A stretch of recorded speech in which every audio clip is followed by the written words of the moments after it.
that they're struggling. It's difficult for their government to actually achieve the goals because there's still undue pressure coming from Pakistan and other countries that should be helping, but instead are trying to support elements like the Taliban, which makes it very difficult for people like the people in Kabul who have been elected to do their job. It's so difficult because you got these neighboring countries interfering. That you've got a good government now in Kabul, and you've got some very courageous people in this coalition. It's a wide coalition. They've got together, but it's going to be very difficult. And the United States should not walk away in terms of our willingness to try to help move things along. However, more American troops aren't going to happen. That just will not be the part of the solution, is more American troops. So what we have to do is make sure that those good people who are now running the government in Kabul understand that we are supporting them. Whoever wins the United States presidency will be confronted with what's going on in the Middle East and in Afghanistan. And I think of all those who I can see, if we want 8 more years of exactly the same, it would be Hillary Clinton. The only person offering any change is Trump.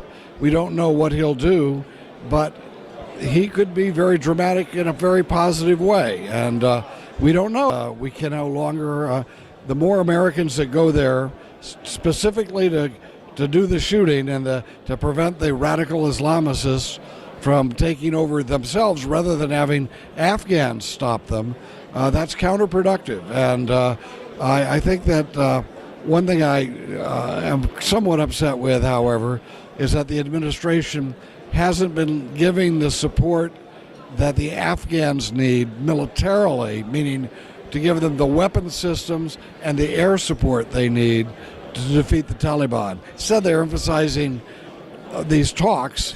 And frankly, the Taliban has been around a long time, and what they now to help Afghanistan is to cut Pakistan off totally. They have proven themselves not to be our friend, not to be a force for a positive force for peace in the world, and especially in their neighborhood. So thus, the best thing that's happened is that we have not given them their F-16s.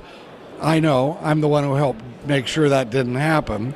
And we shouldn't be giving them any weapons. They need to look themselves in the mirror and say, look, we're the ones who are behind all of this violence and terrorism. So, no, if the United States cuts Pakistan off, it'll be a more peaceful region. Word should be out that if we have Taliban that want to come to power by using guns and bullets rather than campaigns and ballots, that they will be defeated by the Afghan people, and that the United States will not do their fighting for them, but will provide them the type of support they need to kill these radicals who would kill Afghans by the thousands if they could get a chance. Thank you so much, Mr. Rohrabacher.